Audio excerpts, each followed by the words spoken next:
How's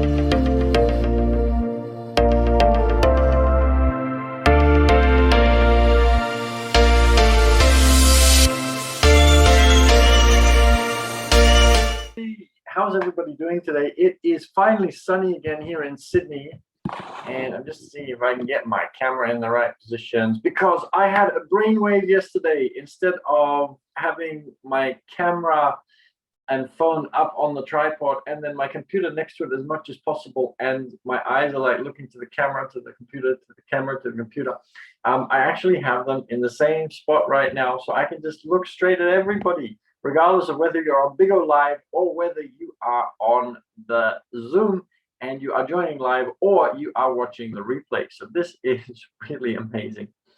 Okay, so we've got David saying hello. So hello to you, David. Hope you are well.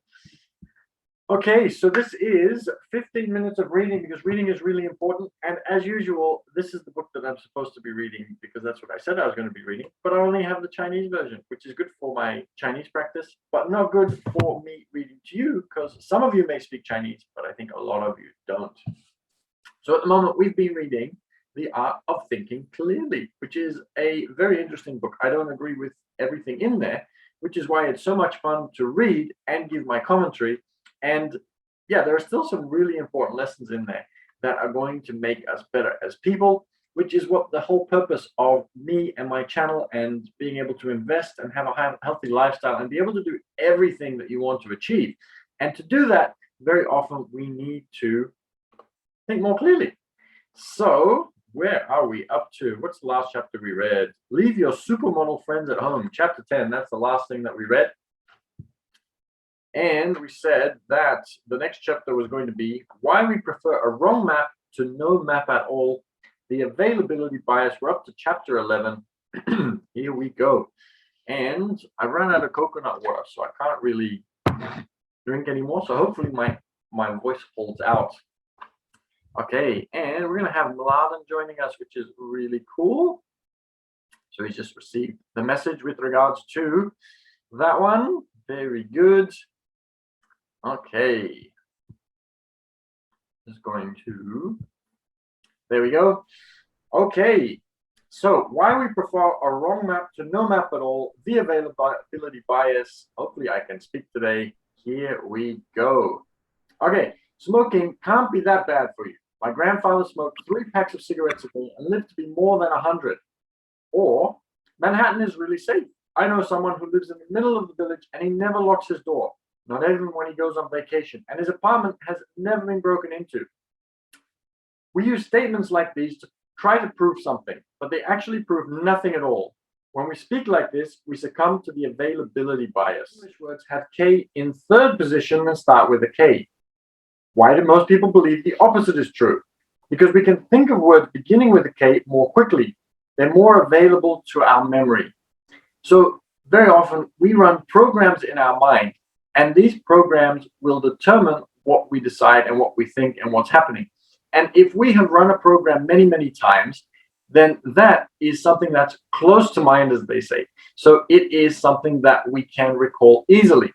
And that becomes what we think is most prevalent. Whereas there are other things that we just don't have close at mind, that we haven't seen that often, but that might actually occur in real life more often. And so this is the availability bias. The availability bias says this: we create a picture of the word using the examples that most easily come to mind. This is absurd, of course, because in reality, things don't happen more frequently just because we can conceive of them more easily. So we might think that there are more daisies. So I used to make daisy chains when I was a child. So we might think that there are more daisies in the world than there are of certain kinds of other flowers. And because in our world, our tiny little world here, we see lots and lots of daisies, but there might be a kind of flower that is very prevalent in the Amazon rainforest. And there are maybe 5 times as many of this flower. But because in our little world, we see all of these little daisies, we think that daisies are one of the most prevalent flowers in the world. So when it comes to, if somebody was to ask us, for example, what's the most prevalent flower in the world, we would probably say daisy, whereas the right answer is actually the one in the Amazon. So we shouldn't go from what we think we know in our minds, from what we've seen in the world, but we need to go back to actually do some research and study and find the answer on Google, as opposed to what we think the answer is. That's what this chapter is about. Okay, thanks to the availability bias, we travel through life with an incorrect risk map in our heads. Thus, we systematically overestimate the risk of being the victim of a plane crash, a car accident, or a murder. And we underestimate the risk of dying from less spectacular means, such as diabetes or stomach cancer. The chances of bomb attacks are much rarer than we think, and the chances of suffering depression are much higher. We attach too much likelihood to spectacular, flashy, or loud outcomes. Anything silent or invisible, we downgrade in our minds. Our brains imagine show-stopping outcomes more readily than mundane ones. We think dramatically, not quantitatively. And this, again, is very interesting. So whatever is on the news, it gets airtime. It gets talked about. And so we think that that is more prevalent than something else, which maybe people don't talk about. So as an example, there are certain charities that will advertise more than others. And it might be that that particular charity, they do a lot of advertising. They put a lot of money into it. They will get more donations, but that disease may not be as prevalent as something else, but the other party just isn't advertising it as much. So these are the kinds of things that we can watch out for. Doctors often fall victim to the availability bias. They have their favorite treatments, which they use for all possible cases. More appropriate treatments may exist, but these are in the recesses of the doctor's minds. Consequently, they practice what they know. Consultants are no better. If they come across an entirely new case, they do not throw up their hands and say, "I really don't know what to tell you." Instead, they turn to one of their more familiar methods, whether it is ideal or not. And this is actually very interesting because, as an example, and I'm going to use this consciously, kidney stones. There are a couple of different strategies for dealing with kidney stones. And one of them is frequency treatment. So there are tablets and pills and different other things and pulling them out and crushing them. But there's a frequency strategy that will actually vibrate a certain frequency that will automatically just cause that kidney stone to explode. And it is not always a very well known or very well used, because doctors might have their own methods that they've used for years, and they're a little bit skeptical of this one. Now, this strategy, if you read, for example, another book that I have been reading recently that I might also read here, it's called The Wisdom of Your Cells. And it talks about the fact that doctors will actually use this frequency treatment for kidney stones, but they will not use it for other things, even though it's just as effective. But they prefer to use these other treatments for those other conditions. So it's something to be aware of and something to keep in mind. And it's also important to do your own research. A few days ago, I spoke about my seaweed, and I went to the doctor and talked about B12. And she said that it was only available in meat-based diets. So it was impossible to have a vegetarian diet without supplementing B12. But that wasn't the case because, well, I don't have any seaweed with me right now, but I eat seaweed in order to be able to supplement my B12, because I'm not very big on supplementing using supplements. I prefer using whole foods that my body recognizes. That's another story, and we're getting a little off track. Let's have a look. If something is repeated often enough, it gets stored at the forefront of our minds. It doesn't have to even be true. How often did the Nazis leader have to repeat the term, the Jewish question, before the masses began to believe that it was a serious problem? You simply have to utter the words UFO, life energy, or karma enough times before people start to credit them. So beware if somebody is repeating something again and again and again and again and again and again, because sometimes they just want you to think of that, to bring it into your forefront of your mind. This is what advertising does. So Coca-Cola, McDonald's, the most prevalent ads in the world. And the reason they are so prevalent is because they just want you to be thinking of them. So they just bombard you again and again and again, and just don't stop advertising. So that if somebody says, you want to drink something, most people will say Coca-Cola. I'll say water, and especially coconut water, but that's another story. You can also train yourself to be less susceptible to the availability bias. The availability bias has an established seat at the corporate board's table too. Board members discuss what management has submitted, usually quarterly figures, instead of more important things such as a clever move by the competition, a slump in employee motivation, or an unexpected change in customer behavior. They tend not to discuss what's on the agenda. In addition, people prefer information that is easy to obtain, be it economic data or recipes. They make decisions based on this information rather than on more relevant but harder to obtain information, often with disastrous results. For example, we have known for 10 years that the so-called Black-Scholes formula for the pricing of derivative financial formulas products does not work. But we don't have another solution, so we carry on with an incorrect tool. It is as if you were in a foreign city without a map and then pulled out one of your hometown and simply used that.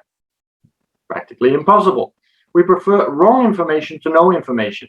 Thus, the availability bias has presented the banks with billions in losses.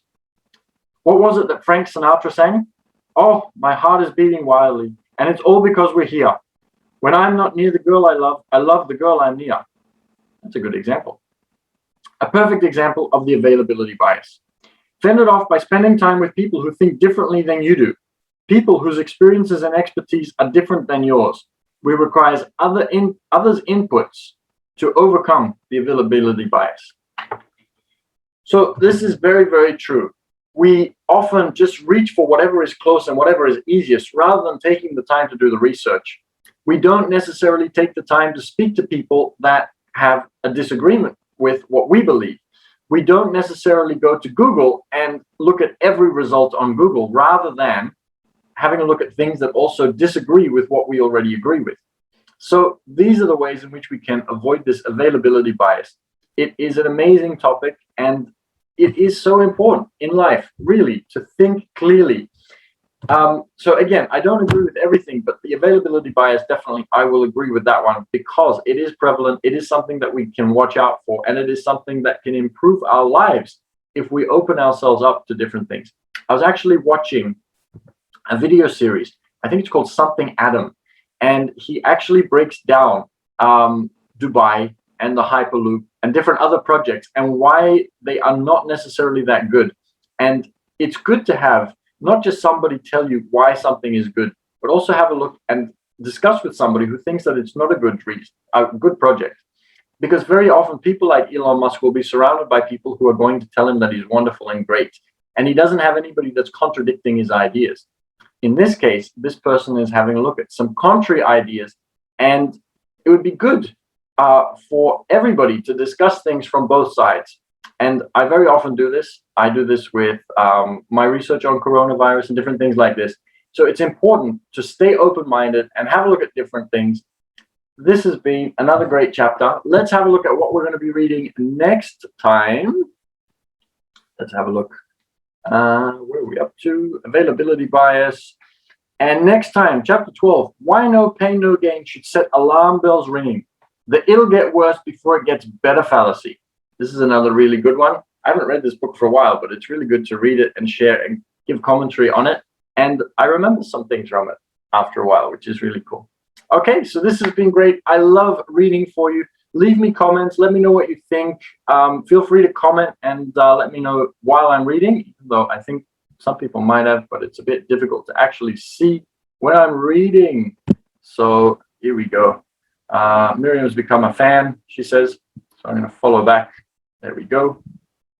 And I'll do my best to see if I can keep liking and commenting during everything. And if you are live on Zoom as well, feel free to comment and leave notes. I'll do my best to see if I can see those. And if you're on YouTube, please subscribe and join us. I'm going to do this every single day. It's a great activity for you to be able to also get some reading in, plus the commentary, plus you can leave comments and ask me questions. And it's been amazing. I'm looking forward to seeing you again very, very soon. Have a great day. Until then.